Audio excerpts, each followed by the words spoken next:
50여 년 전에 경상북도 어느 시골 마을에 저는 살았거든요. 근데 그쪽에는 우상이 얼마나 신지 몰라요. 우상이 너무 쉬어가지고 참 예수 믿기가 엄청 어려운 그 환경 속에서 하나님이 저를 사춘기 시절에 불러주셨어요. 그러는데 너무 저희 부모 할머니는 저를 아주 우상을 엄청 섬기시는 분이었어서 그 과정에서 예수 믿기가 진짜 힘들었어요. 어떨 때는 어떻게 했냐면 찬송가가 성경에 아궁이 속에도 들어가고요. 또 집안에 무슨 안 좋은 일이 있으면 그것이 다 저에게 오고요. 말도 못한 시련이 있었어요.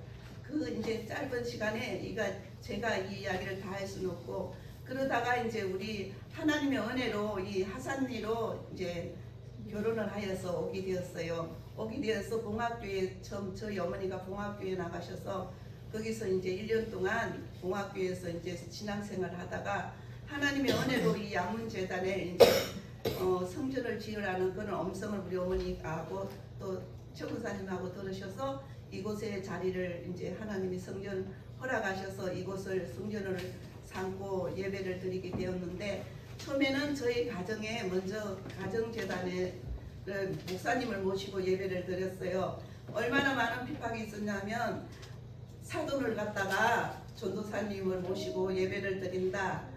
또 뭐 그러니 얼마나 핍박이 많겠어요.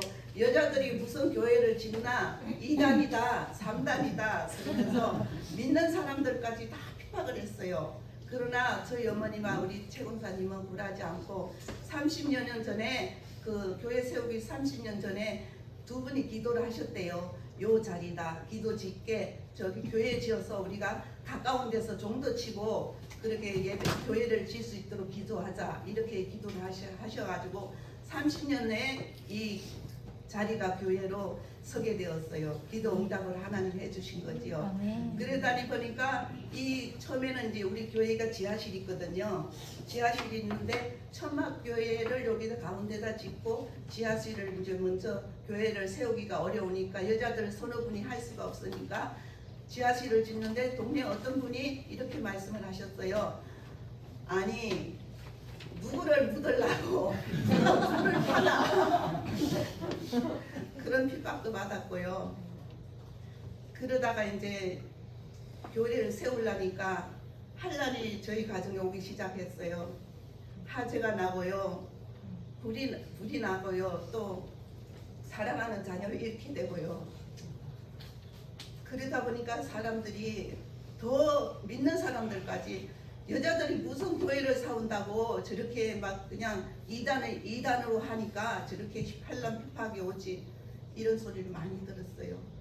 그러다가 이제 또 이제 교회가 우리 성도님들이 이제 돌아가신 분들이 한 10년 전에부터 이렇게 돌아가신 분들이 10명이 넘어요. 그렇게 신앙생활을 잘 해오다가 우리 목사님 오시기 전에 교회가 한란이 나기 시험이 들었어요. 그러다 보니까 성도들이 뿔뿔이 다 흩어지고 교회는 그전에는 여기가 마루였었는데 마루가 꺼버지고 강대상이 꺼버지고 막 이랬어요. 그 당시에 우리 목사님이 이제 모르시고 우리 교회를 오신 거예요. 목사님과 장로님이 그날 1시에 우리 교회를 오신 거예요. 13년도에 12월 18일 날 추수감사절 18일날 추수감사절 14일날 수요일날 4분이 오셨어요. 하나님이 이렇게 큰 복을 우리 재단 교회에 주셨어요.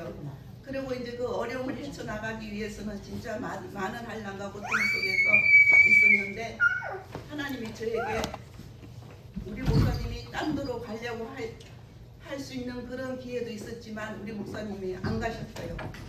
그래서 장로님, 목사님, 우리 모든 성도들이 다 합심하여 기도하면서 하나님 앞에 부르짖었어요.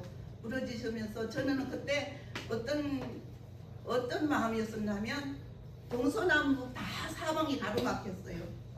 그런데 한 곳만 하나님이 열어주셨어요. 하늘문이 열어주신 하나님.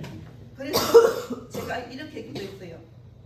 하나님 제 생명을 걷어가도 좋으니까 하나님 이 교회가 잔잔하고 하나님 재단이 올바르셨으면 좋겠습니다. 그렇게 그냥 너무 힘드니까요 기도가 안 나와요. 그래 다니면서 하나님 제 생명을 걷어가도 좋으니까 이 재단만 하나님 바로 서게 해달라고 그렇게 기도했어요. 근데 그 기도를 하나님이 이루어 주셔서 오늘 여러분들이 많은 성도들이 이 자리에서 모여서 예배드리는 것이 너무너무 감사해요. 그래서 그 찬송가 가사를 하나님 왜 주셨나 하고 제가 며칠 동안 찬송가를 부르면서 울었어요. 그 울은 가사가 지금 이 시간에 제가 짧게 한 절만 할게요. 시간이 많지 않으니까. 근데 가사의 은혜를 받으세요. 왜 하나님이 그 가사를 왜 주셨는지 저는 모르는데요. 그 찬송가를 몇 번 부르다 보니까 하나님이 그래서 이 가사를 주셨구나 하고 제가 이 가사로 한번 잘 못 부르지만 은혜로 받으시기 바랍니다. 네.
자, 오늘 병신도 주일을 맞이해서 병신도와 관련된 설교를 제가 준비했습니다. 제목은 병신도가 제자이다입니다.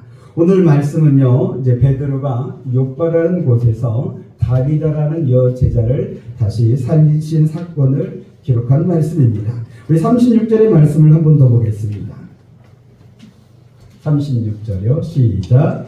욥바에 다비다라 하는 여제자가 있으니 그 이름을 번역하면 도로다라. 선행과 구제하는 일이 심히 많더니. 네. 오늘 사건이 일어난 장소는 욥바입니다. 욥바는 이스라엘에서 지중해 해안을 끼고 있는 해안 도시입니다. 현재도 이 도시가 있습니다. 이 도시의 현재 이름은 야파라는 그런 도시입니다. 근데 이 욥바와 그리고 베드로가 지금 머물고 있는 룻다라는 곳과는 약 거리는 18km 정도 됩니다. 근데 여러분 이 18km 정도 38절에 보니까 가까운 거리다라고 말을 하고 있습니다. 그래서 룻다에 있는 베드로를 욥바로 불러서 이 베드로를 통해서 이 다비다가 살아난 사건입니다. 네, 이 욥바에 다비다라는 여제자가 살고 있는데요. 다비다는 히브리식 이름이고 36절에 보면 도르가라는 또 다른 이름이 나오는데 도르가는 헬라식 이름입니다. 근데 이 다비다를 이 36절에 뭐라고 불렀냐면 여제자라고 불렀습니다. 이 제자에 대한 여성형인데요. 여러분 제자 하면은 누가 먼저 제일 많이 떠오릅니까? 예수님의 12제자가 떠오를 겁니다. 아마 제자 하면은 예수님이 12제자 이렇게 생각이 될 수 있는데 근데 여러분 사도행전에 보면은 예수 믿는 그리스도인들을 제자라고 불렀습니다. 사도행전에 초대교회 때 예수 믿는 사람들을 부르는 세 가지 호칭이 있습니다. 성도라는 호칭이 있고요. 그리고 오늘 나온 제자라는 호칭이 있고요. 그리고 또 하나의 호칭이 있어요. 그리스도인이라는 호칭이 있습니다. 이 세 가지 호칭을 지금도 우리는 사용하고 있어요. 성도는 거룩한 무리들이라는 그런 뜻으로서 이제 세상과 구별된, 세상에서 구별되어진 하나님의 거룩한 백성들, 이것이 성도입니다. 그래서 이 성도에서는 분리와 구별과 그리고 거룩이라는 것이 강조가 됩니다. 그리고 그리스도인은 예수님을 그리스도로 믿는 사람들, 그리고 또 다른 표현을 하면 예수님이 그리스도다라고 세상에 선포하는 사람들, 이것이 그리스도인입니다. 저는 개인적으로 이 그리스도인이라는 단어도 좋아합니다.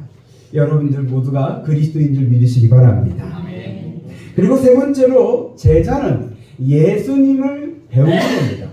예수님을 따라가면서 예수님의 말씀을 배우고 그러면서 자기에게서 예수님의 모습이 나타나고 그리고 예수님 가신 길을 따라가는 사람들, 이 사람이 제자입니다.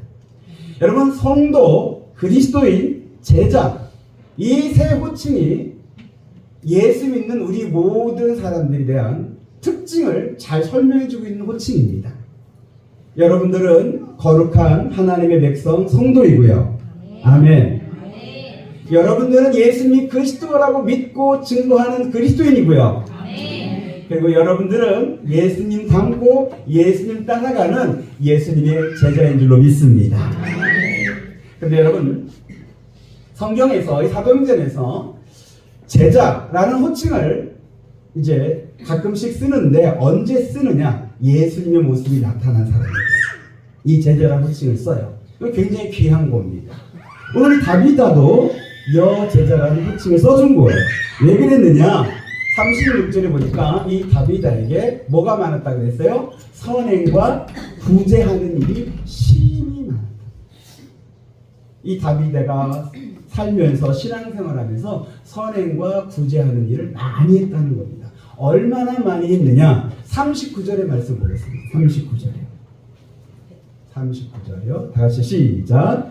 베드로가 일어나 그들과 함께 가서 이르매 그들이 데리고 다락방에 올라가니 모든 과부가 베드로 곁에 서서 울며 돌아가가 그들과 함께 있을 때에 지은 속옷과 겉옷을 다 내보이더니. 자, 룻다에 있는 베드로를 욥바로 불렀습니다. 왜냐하면 다비다가 죽었습니다. 그래서 깨끗하게 씻고 이제 다락방으로 올렸습니다. 그리고 베드로를 그 다락방으로 안내합니다. 왜 안내했을까요?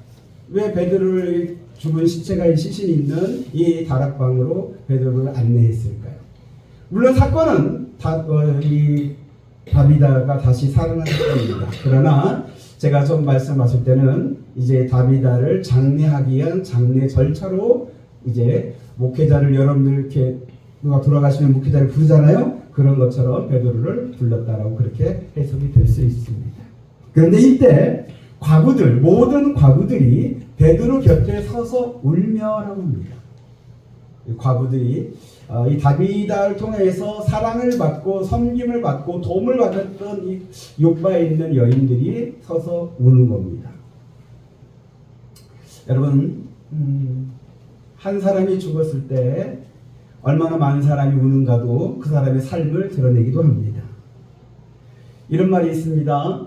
태어날 때는 한 사람이 울고 많은 사람이 웃고 죽을 때는 한 사람은 웃고 많은 사람이 우는 삶, 이것이 귀하고 복된 삶이다 라는 말이 있습니다. 저도 그렇고 여러분도 그렇고 그렇게 그런 삶이 되길 소망합니다.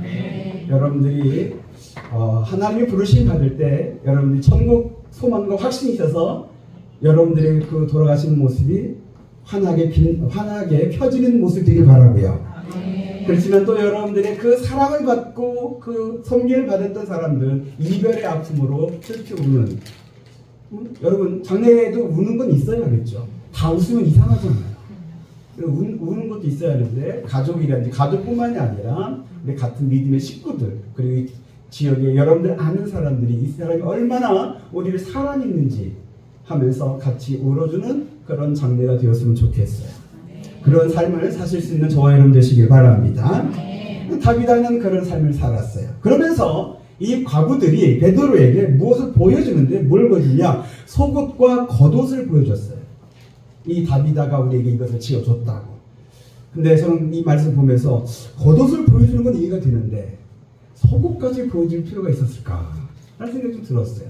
근데 어쨌든 다비다가 이만큼 우리를 사랑했다고, 우리를 섬겼다고, 우리에게 도움 줬다라고 이 과부들이 울면서 베드로에게 그것을 보여주는 거예요. 이 모습을 보면서 베드로가 마음에 감동이 된 거예요. 이런 분이 있다니. 아니, 이렇게 예수를 닮은 분이 있다니. 신실하게, 진실되게 예수 향기 나타내는 이런 삶을 살았던 사람이 있다니. 마음에 감동이 되면서 장례치는 것이 아니라 이 과부들을 물리고 나서 이제 다비다야 일어나라는 주님의 음성으로 선포하게 됩니다.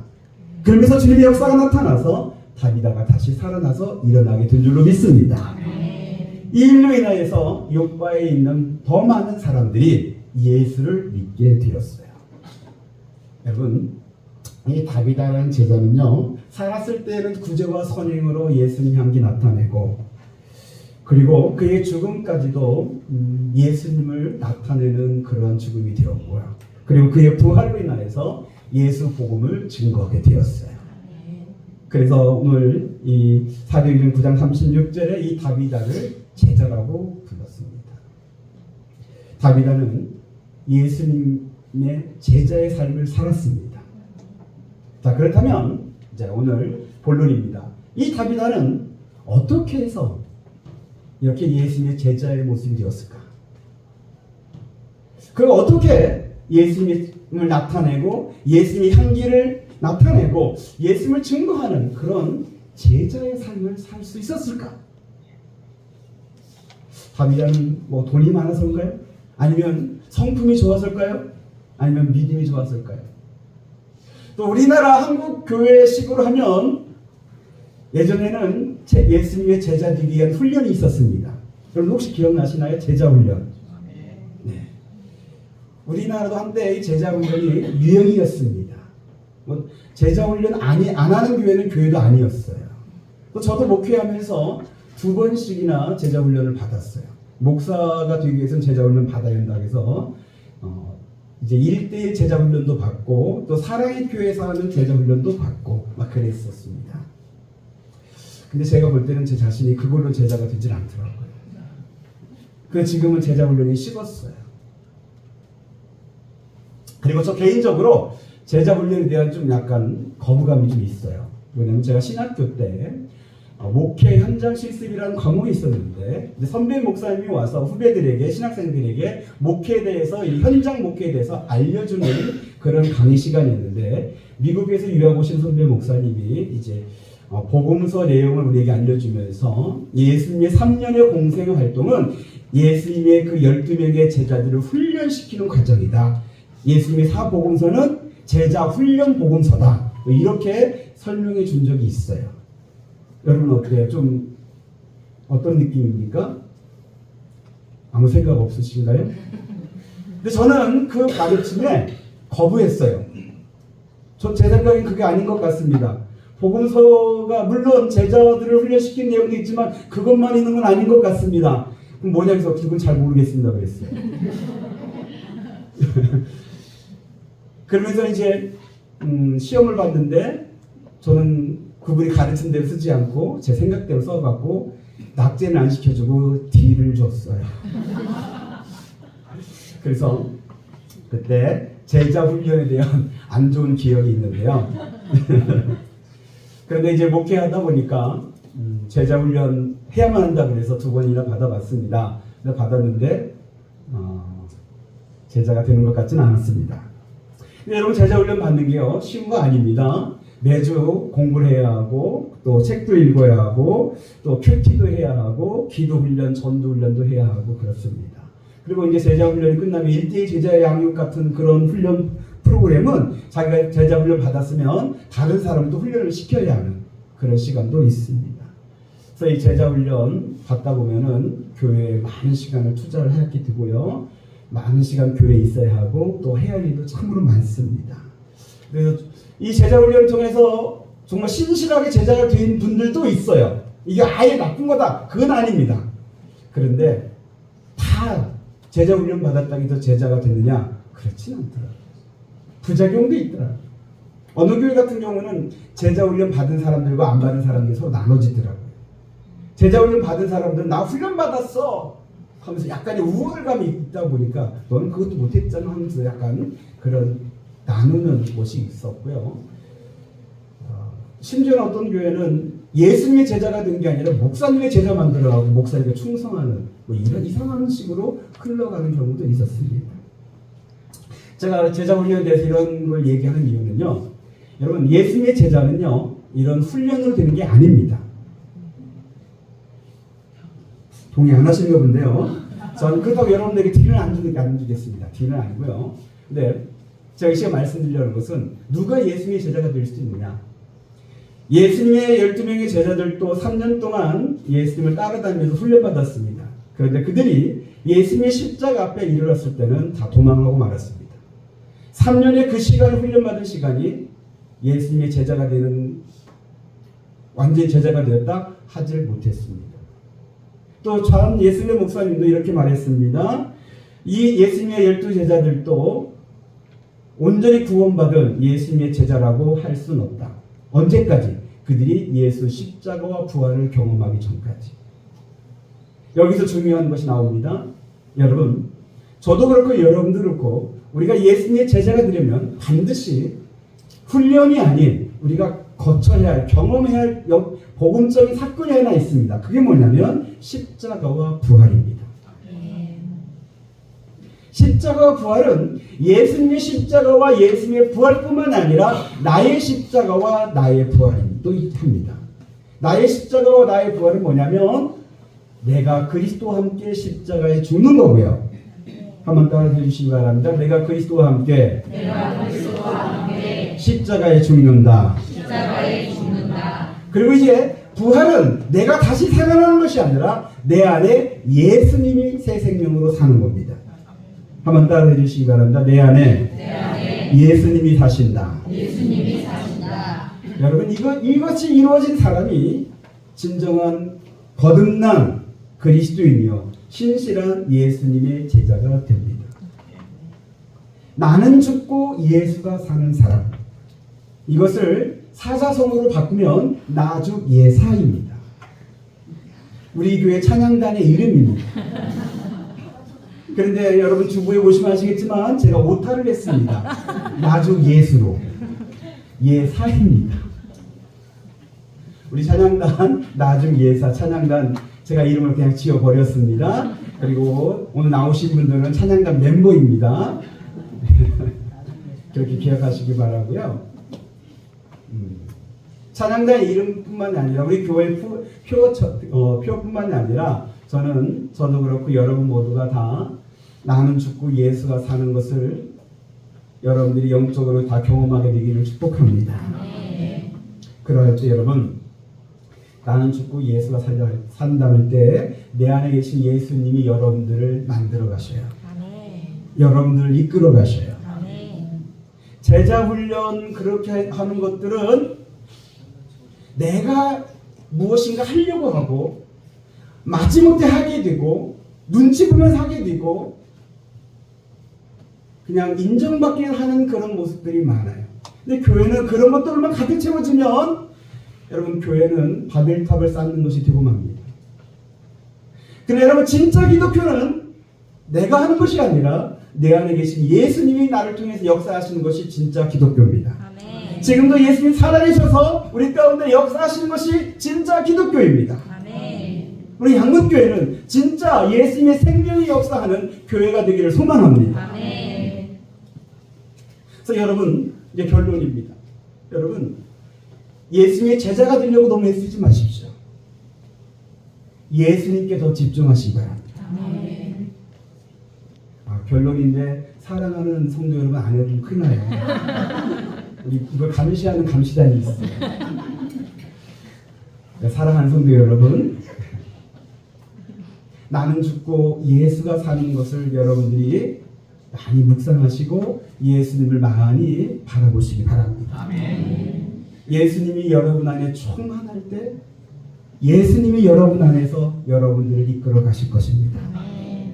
그럴 때 그냥 주님이 주시는 그 감동에 여러분들이 자원하는 마음으로 기쁜 마음으로 하나하나 순종하면서 나아가 보시기 바랍니다. 아멘. 그러면 어느 순간 여러분의 모습이 예수 향기 나는 모습이 될 줄로 믿습니다. 여러분을 통해서 예수 복음이 증거되는 역사가 일어날 줄로 믿습니다. 이것은 몇몇 훈련받은 사람들만의 것이 아니라 또 신학 공부한 목회자만의 것이 아니라 예수 믿는 평신도 여러분이 예수님의 제자입니다. 저 우리 양문교 모든 성도들이 나는 죽고 예수가 사는 그리스도인이 되어서 예수님의 제자가 다 되시기를 우리 주 예수 그리스도의 이름으로 축복합니다. 아멘.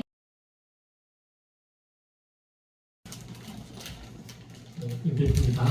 감리교 교인들은 신실한 사랑으로 거듭나 감리교회를 새롭게 하고 이 땅에 희망을 주며 더 나아가 하나님의 뜻을 이루어가기 위해 다음과 같이 하나님과 교회 앞에서 엄숙히 약속합니다. 이제는 성삼일체 되신 성부 하나님의 그 크신 사랑과 성자 하나님의 무한하신 은혜와 성령 하나님의 교통하심과 역사하심이 각자의 삶의 현장에서 성도로 그리스도인으로 그리고 제자로 그 부르심에 아멘으로 순종한 양문교회 지체들 위해 지금으로부터 영원토록 함께 하실지어다. 아멘.